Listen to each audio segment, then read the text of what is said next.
radiyallahu anha muwala wa nabbi sallallahu alayhi wa sallam nga tattunula ku Abubakari yadde ku Umar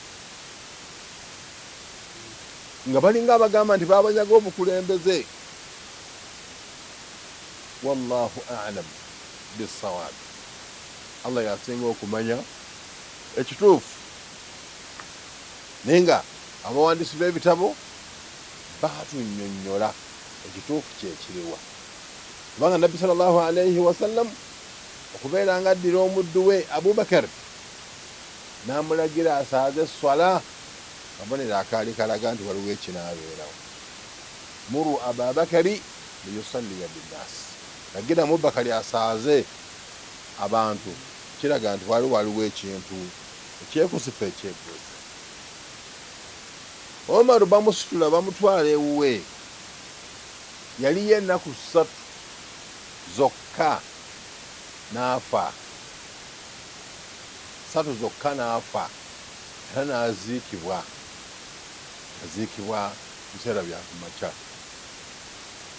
Kaakati Umaru bwe bamala okumwetika ne bamutwala ewaka, yalowooza nnyo ku nsonga y'obukulembeze, era mu kugirowoozaako ennyo n'agamba Uthman, n'agamba Zubair ibn Abdallah, n'agamba Zubair ibn al-Awwam, n'agamba Talha, n'abagamba ne Ali ibn Abi Talib, n'abagamba nti mbakuutira okubeera nga muyisa bulungi Ansar,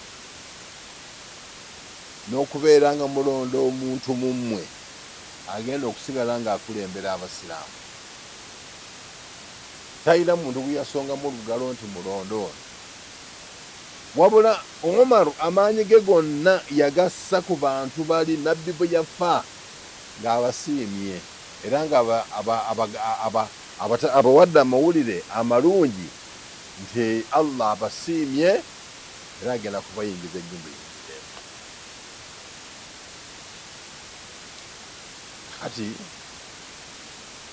Umaru ali waka mulwadde, bamufumita. Abuuza Abdullah ibn Umar mutabanyi we, amugamba nti weetegereze, ani eyanfumise? Omwana amuddamu nti eyakufumise ye Fayroz. Umar kyeva agamba nti alhamdulillah, atendo gonna ga Allah alladhi ja'ala maniyati, oyo atadde obulamu bwange okufa kwange n'akussa ala rajuli lam yasjud qad, ku mukono gw'omusajja yenna atannavunnamako. Amakulu neebaza Allah okufa kwange Allah akutadde ku mukono gw'omusajja nga si musiraamu, kubanga singa abadde musiraamu alina shahada nga yanzise yandibadde kibi nnyo. Wakaannahu yaqul, alinga yali agamba nti wajja kubaawo ebikemo, naye ebikemo ebinaabeerawo abasiraamu bajja kutta abasiraamu bannaabwe.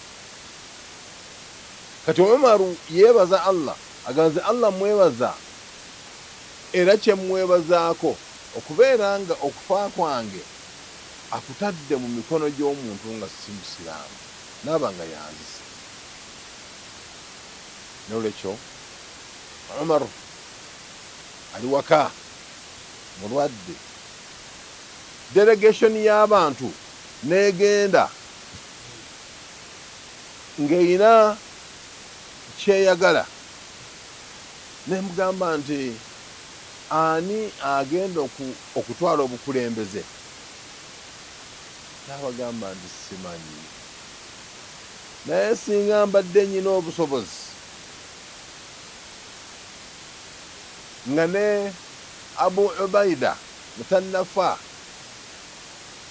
la wallaituhu, nandibadde nnonda Abu Ubaida, nandi mulonze n'atwala obwa Amirul Mu'minin.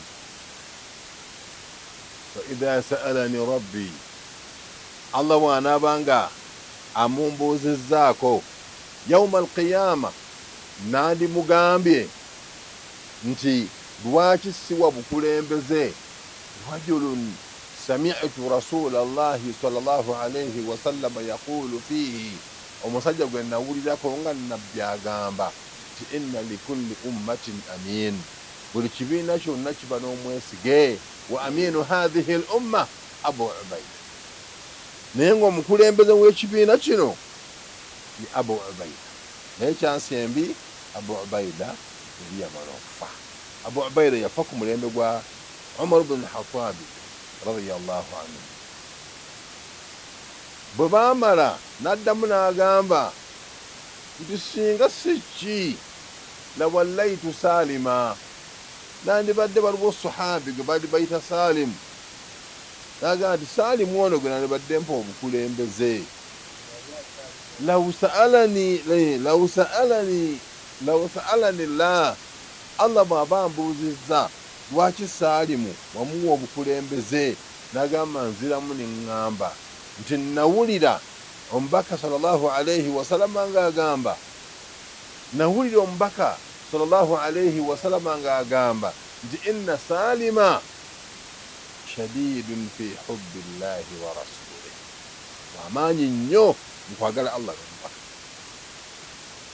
gainagamba singa mbadde nyina obusobozi nandironze salimu bwe bandimbuuzizza nti lwaki wamulonze allah nandimugambye nti lwaki sironda musajja bwe nawulira nga nabbi amwogerako nagamba nti oyo salimu gwe mulaba imaani ye mukwagala allah oli waggulu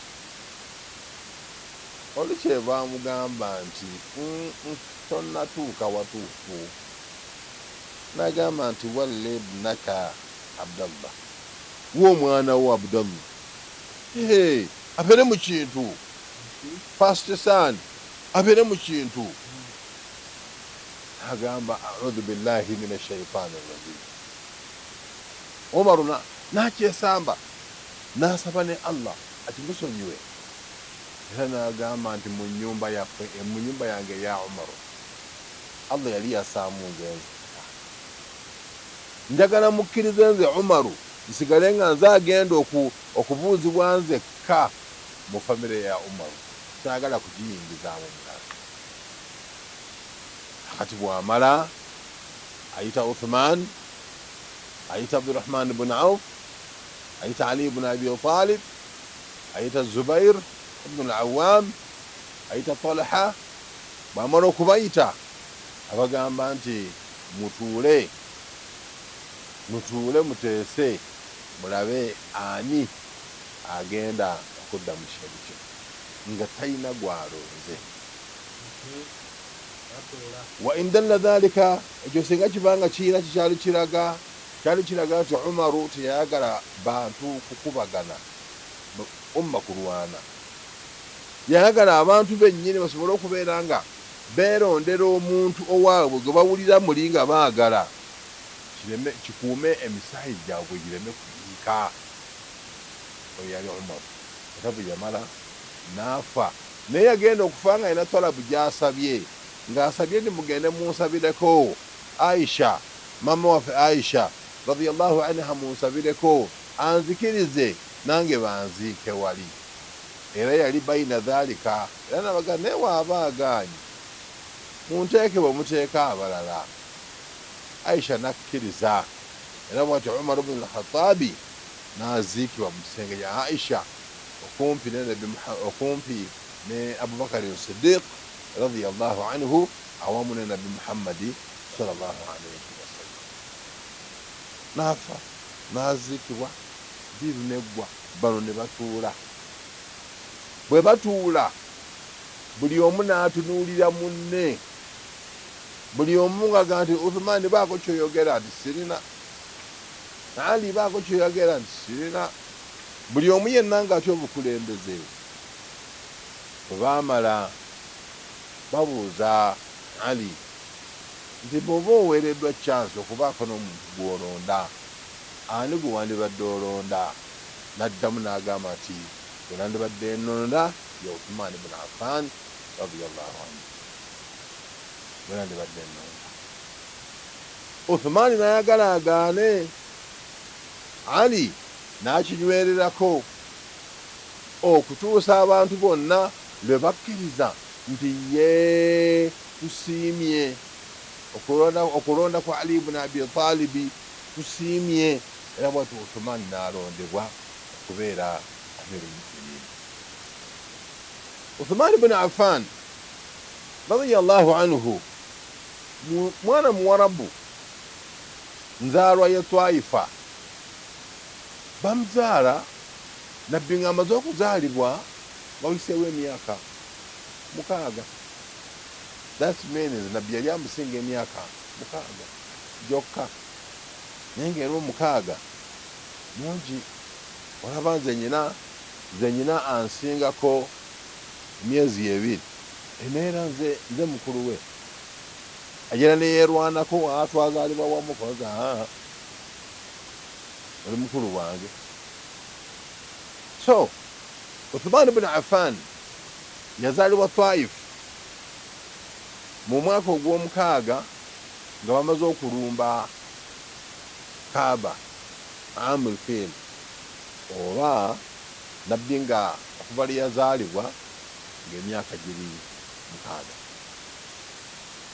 Uthman ibn Affan, Uthman tata we ye Affan, jajja we ye Abul As. Abul As ye jajjaawe. Maama wa Uthman bali bamuyita Arwa. Arwa oyo ng'azaalibwa Bayda. Oyo yali senga wa Nabi Muhammadi sallallahu alayhi wa sallam. Uthman ibn Affan radiyallahu anhu ne maama we, taata wa Uthman ne maama wa Uthman, bombi baali Bakuraishi, beewasa. Kubanga Obusiraamu tebugaana ba muziro gumu kwewasa, yadde nga kiyinza okulabika nga tekinyuma bulungi, naye tekigaana kwewasa, amini kwewasa. Nolwekyo bano baali bakika kibanga bonna Bakuraishi. Just nga baawukana masiga mwe bava, bange ebaayo ono nti oyo ava mu Banu Hashim, n'osangayo ono nti oyo ava mu Bakusai, n'osangayo ono nti oyo ali Mwabu, wahakadha. Nolwekyo Uthman ibn Affan radiyallahu anhu azaalibwa emyaka 6 nga nabbi yazaalibwa, era azaalibwa Twaifa. Naye mu mikwano gye eyali nfanfeewe asooka yali Abubakar as-Siddiq radiyallahu anhu. Eyali mukwano gwa Uthmani omulala yali Abdurrahman ibn Auf radiyallahu anhu. Kaakati Abubakar asiramuka.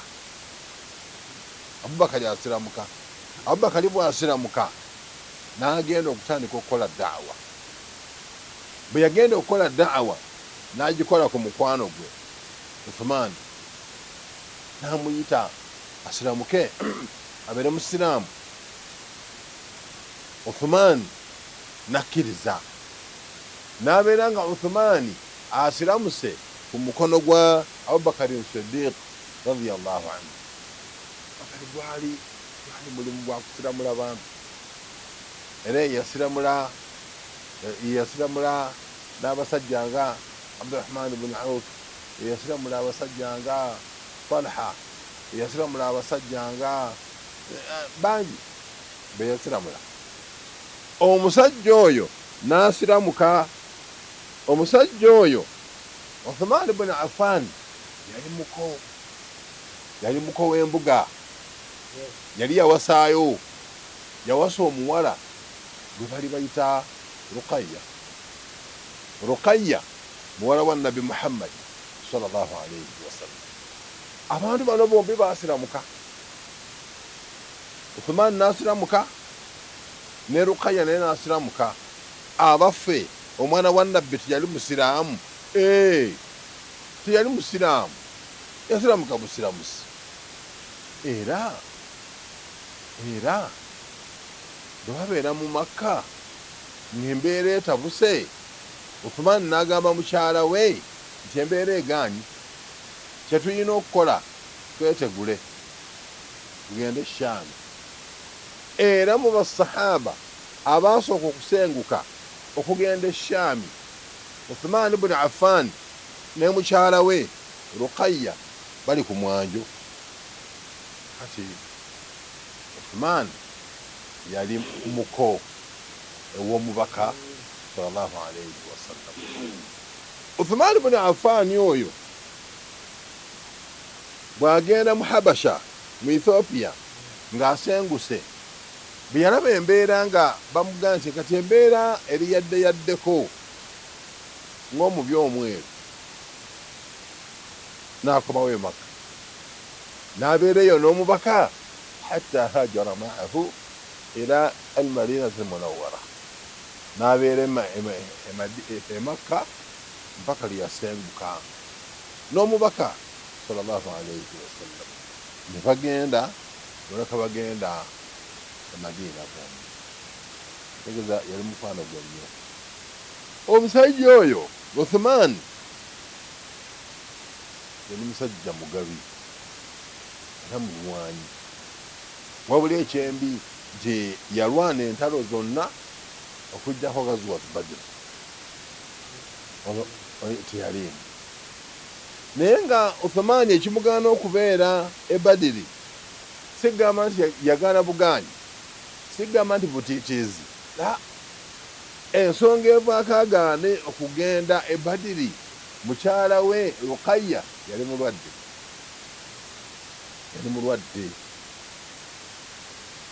Nabbi n'amugamba sigala ojjanjaba abantu bo, n'asigala n'ajjanjaba abantu, naye era tebaawona. Bwe baali balangirira obuwanguzi bw'omubaka sallallahu alayhi wasallam, Ruqayya n'afa.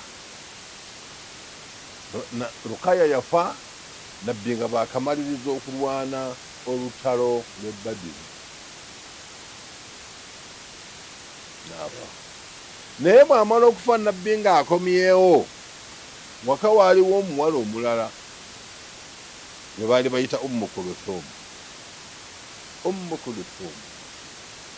Amala n'agamba kati oli bw'aba afudde twala ono, mukuwadde ono gw'oba otwala. Era Ummu Kulthum naye bambi, naye teyalwa, naye n'afa. Era Nabbi yayongerako n'agamba nti law kaana ma'i thalitha, singa mbadde n'omuwala omulala ow'okumeka, ow'okusatu, lazawwajtuka iyaha, nandiwadde nkwongera omulala, nandikuwadde omulala owokusatu. Era omusiraamu bamutuuma erinnya Dhu Nurayni, oba ebitangaala ebibiri.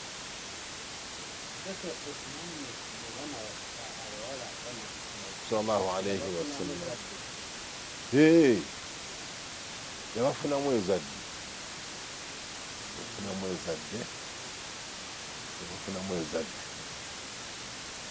abawandiisi b'ebitabo bagamba nti Uthman yawassa abakyala abaawerera ddala omuwendo 9 mu bulamu bwe. Sigamba nti okuwasa okuteeka waka, awo etteeka lyali limaze okunywera obutasukka 4. Ye yawasa 9 mu buwangaazi bwe 9. Kati okuwasa omwendo ogwo n'azaala abaana 15, n'azaala abalenzi 9, n'azaala abawala 6, abaana 15, naye ng'abaana abo yabuzaala mu bakyala 9. Inshallah ta'ala nja kweyongera okunoonya okulaba abaana b'omubaka bazaala bameka, naye babanga bazaala baani. Najjo bwe tunaamala ekyo okukyebuuza mu mbeera eyo, tunaaba tufunye ekya ekyokwanukula. Nolwekyo Uthman ibn Affan yali muko ew'omubaka sallallahu alayhi wasallam. Uthman ibn Affan yawasa bawala ba nabbi babiri. Uthman ibn Affan yali musajja wa kisa, era olw'ekisa kiyalina yagaba nnyo n'ayitiriza. Yateekateekako bamujahidun nga bagenda okulwana ghazwa tu Tabuk, n'ateekateeka bamujahidun n'abawa embalaasi ze bagenda okulwanirako 96. Nedda anti kati nabbi ayimirira n'agamba nti abange muleete, muleete, tugenda mu jihadi naye musana muyitirivu, naye situlina byakulya, tulina nsolo ze tutambuza. Naye tikemaali ye n'aleeta, ngambye embalaasi 96. Era yakoma awo n'akwata dirhamu 1000.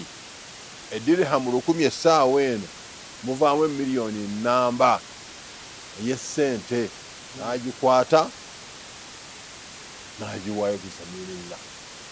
Kati Uthman ibn Affan bwe tuba nga twogedde ku bugabi bw'abakulembeze, Uthman sunna bakumulaba kubanga yagaba nnyo. Kyenja okumaliza nakyo okugaba kwa Umar Uthman, enjala yagwa mu Madina. Enjala n'eruma abantu n'ebayisa bubi. Enjala bw'eruma abantu n'ebayisa bubi, n'akwata eŋŋamiya 100 n'azituma Eshami, Siriya, n'azituma. Bw'azituma zigenda zireeta ebyamaguzi, nezireeta ebyamaguzi. Ebyamaguzi bwe bituuka, abagagga ne bakuŋŋaana ab'amaduuka abaguzeeko, n'abagamba nti n'ebyo mwagala okugula nga waliwo eyabeesoose nti atuwa mmeka? N'agamba nti mpa nnyingi. Okyevaga nti kale leka tukuwe ku buli dirhamu 5 oba 5, ku buli dirhamu 5 katuseeko amagoba mufe kye5 kuwe 9. Nedda bagenda nga baliyiisa mpaka le bamugamba nti ya Uthman laisa fil madinati tajirun ghayruna, mu Madina wano tewaliiwo musuubuzi yenna okujjako. Naye opaaziza emmere. Uthman n'addamu n'agamba nti hunaka man a'tani al-asharu alhasanatu bi10 amthaliha, waliwo ampadde ekinene buli 10 ampaddemu 10. N'agamba nti abanaku bagende balya emmere. N'agaba emmere y'eŋŋamiya 100 zonna nga zisitudde ebifuluusi, n'agaba bugali. Oyo Uthman ibn Affan radiyallahu anhu. Nolwekyo abatuwuliriza obuwoomi bwa Uthman oyinza obutayagala kumaliriza era oza kubiribbala. Bw'olaba nga tosobodde lwaki tomuweeka bw'oba olina amaanyi ge. Oyinza okuba n'amaanyi go ng'olinga Ssekabanga Amini, gweteeka muntu ku mugongo, tambula. Tugenda wa? Tugenda out.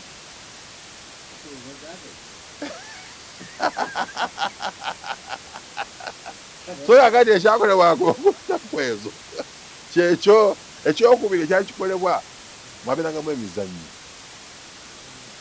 abasindana okudduka embalaasi n'ebirala ebisigadde.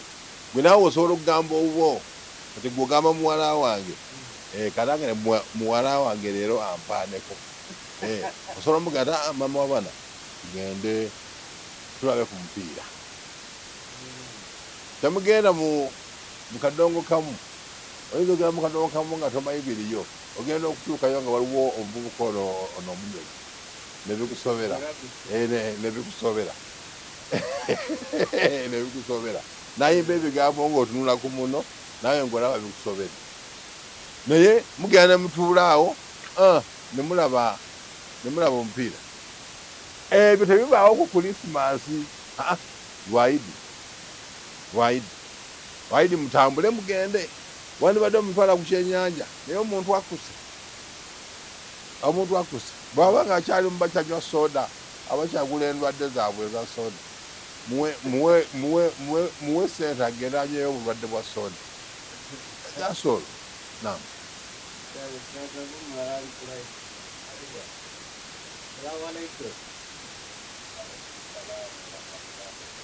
Amanya aja sungu bende. Wangi? Yes, kebo. Alhamdulillah.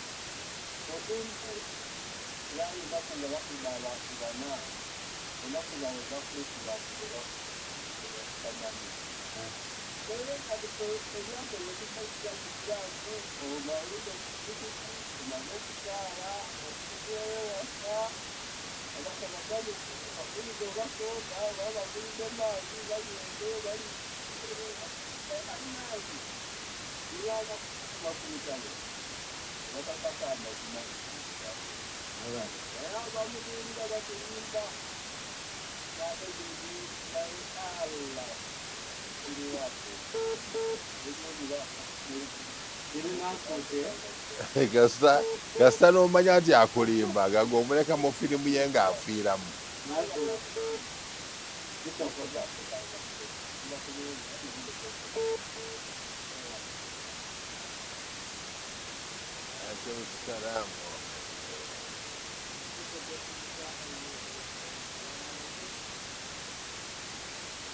Assalamualaikum. Mzee amanya aja sungu. Itu kuulira. Ali.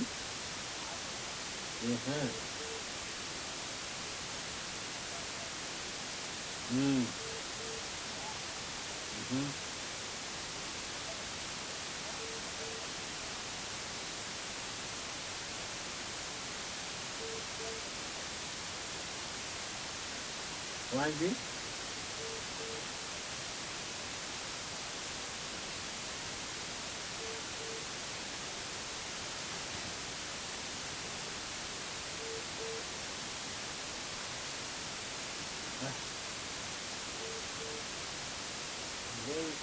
Bidde wansi nnyo tetufunye naye nga tuli mu byaso by'omubaka Muhammad sallallahu alaihi wasallam.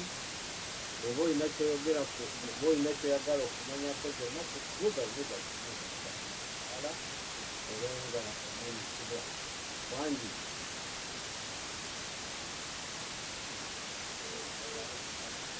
Assalamu alaikum wangi haji. Mbadde nsobola kukusibirayo yesebo.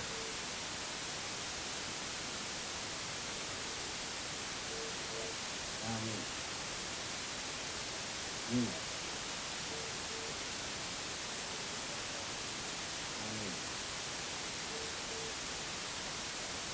Alright.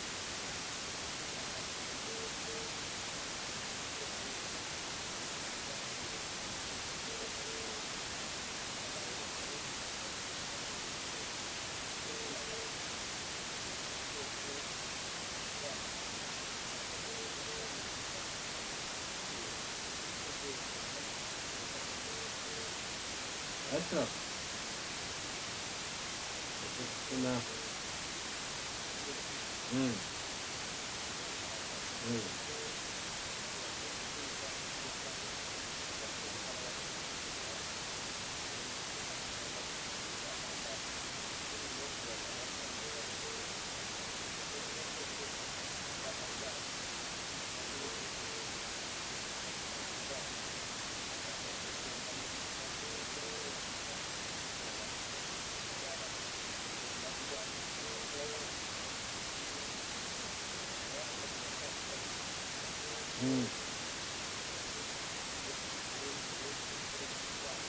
Weewale.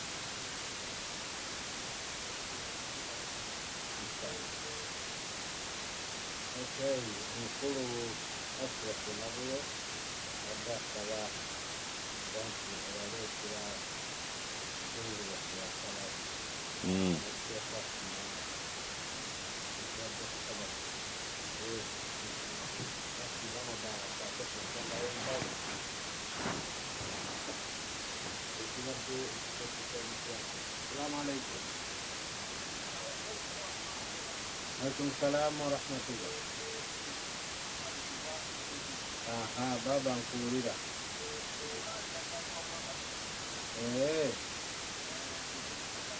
Weewale. Kiri kirungi. Okay.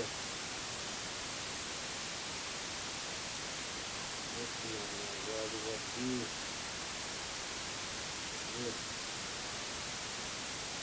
Kiri kiri kumulama mzee. asembayo gwolwokwata. Salamu alaikum. Hamza Matana.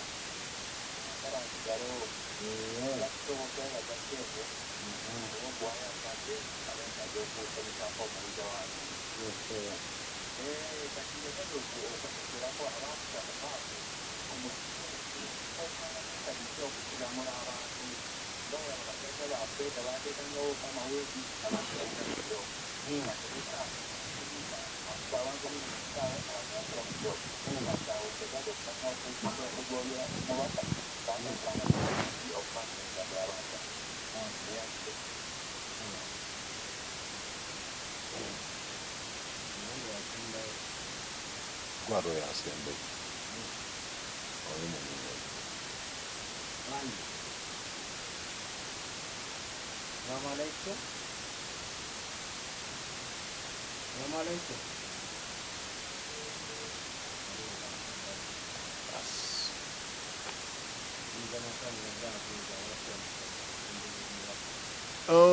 Abantu abo basahaba radiyallahu anhum balina ekyengero ekimu ku gitalina ssaawa eno kyali kyakumanya lulimi lwabwe.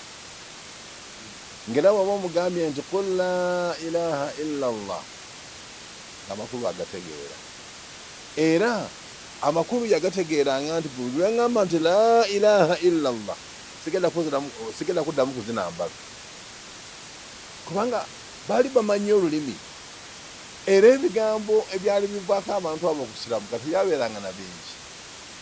Oli kugamba kimu nti okakasanga eggulu liriko eyalitonda, okakasanga waliwo akuwa ekyokulya, okakasanga waliwo atonyesa enkuba, olowooza yaani? Awo bw'okalaba nga amuwadde ansa namugamba nti siramuka, kubanga Allah oyo atonyesa enkuba yalusindikira nabbi atuluŋŋamye tulage ekkubo ettereevu. Abantu abo ne basiramuka. Naye kati ffe essaawa eno obuzibu obugira tubeera mu foreign languages. Kubanga n'emikwano gyange bapasita oyo wankubadde nga bombi babeera bamanyi Oluganda, naye lazima ono ayogeranga Oluzungu omulala ng'addamu Oluganda. Newankubadde nga bonna nabali basabisa bonna bamanyi Oluganda, naye kati liringa erifuuse etteeka nti buli mulokole alina okumanya Oluzungu, kubanga waliwo misa egenda okubeera mu Luzungu. So mukadde wange Muhammadi Matano, Amin Hamza Maliriza, waliwo omulala gwojjukira? Bwe tugamba nti yazaalibwa nabbi yali amusingako emyaka 6. Kati nabbi ow'emyaka 6 wabanga yazaalibwa 571 oba 570, oba oyongera 6 ogenda kumanya emyaka gye.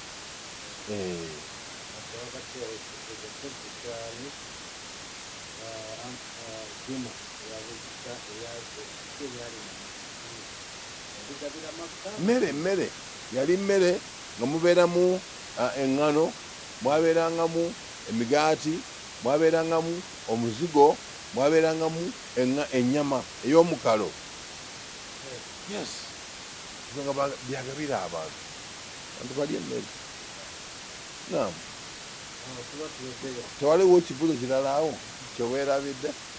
Okay.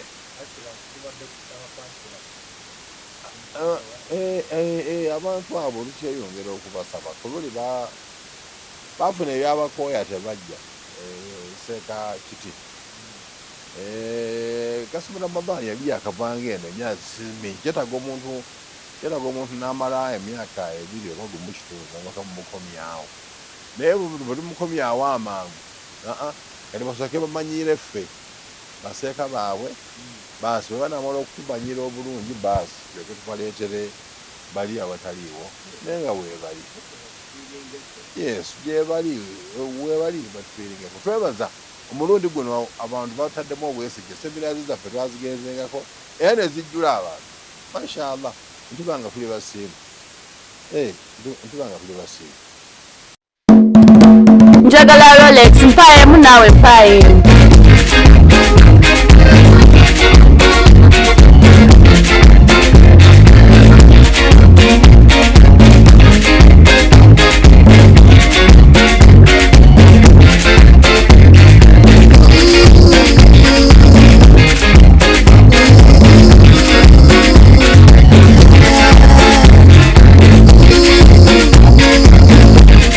Tuli Energy tukuletedde gaasi omulungi osika kipusi chapati mberenge omuli wa hotel sanga ekyengera opposite ku Lukadde ku Masaka Road essimu 0759 oba 0756 33 14 Tuli Energy is your answer.